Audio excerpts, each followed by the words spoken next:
Thomas Tuchel made his 35-man squad based on their current forms. Because I'm surprised seeing Kobe Mino, seeing Marcus Rashford, that Amon want to destroy. Not only Amon want to destroy.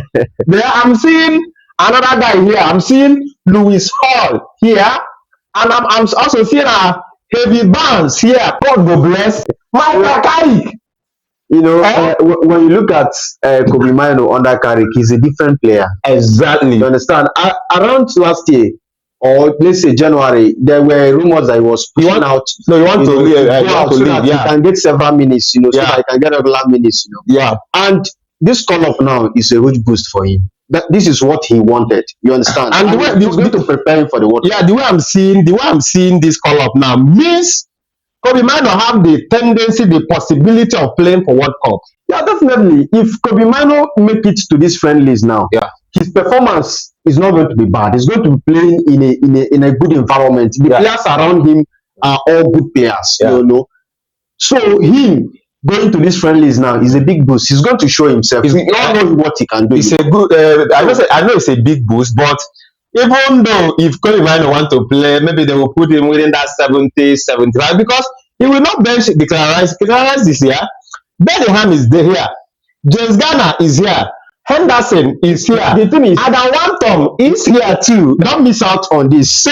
Don't miss out on this. Kobe Mino and Declan Rice has taken this team to a European final. Yes. So it's Kobe Mino entered that team even before Elliot Henderson. But I'm not seeing him. It's not a starting point for England. Let's leave it because if you see their midfielder now, Bellingham is there. Declan Rice is there. Then any possible add-up might be this guy Adam Wanton.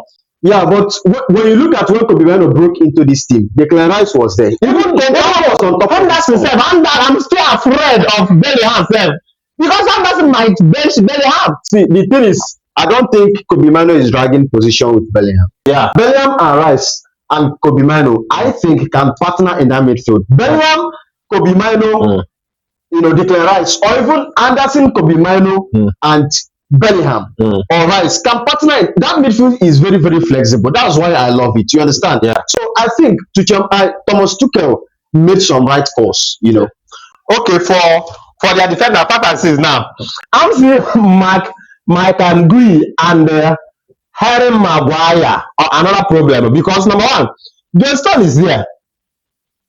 And this guy is also here. Livramento is a very big threat.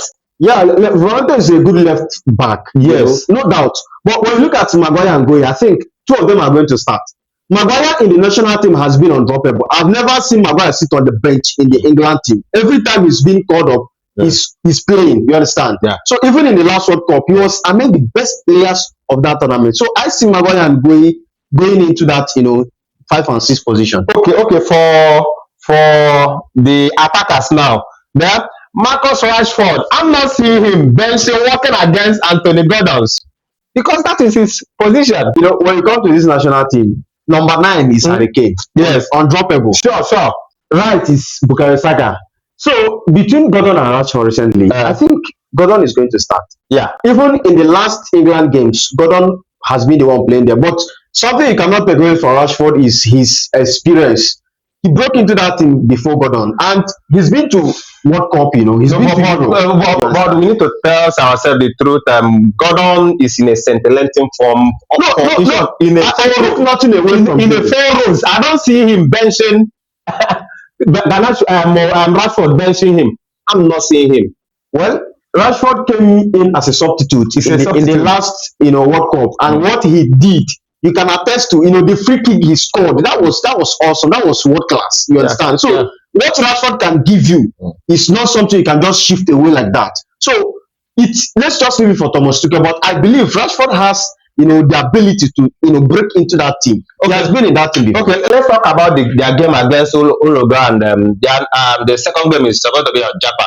Understand? So the game against Uruguay, you see, Uruguay is a very deadly. When they say deadly player, in short, they get deadly players. So that game, and if I say Thomas Tuchel never lose any game, right? Yeah, he has been unbeaten. Yeah. But I'm afraid I'm afraid. Uruguay is a very good team. You understand? When you watch them, they play very well. When you look at Uruguay, I think Valverde is there, Ogate, with some couple of good players in that team. I think. And Suarez, I don't think whether Suarez is not playing. Suarez is not playing.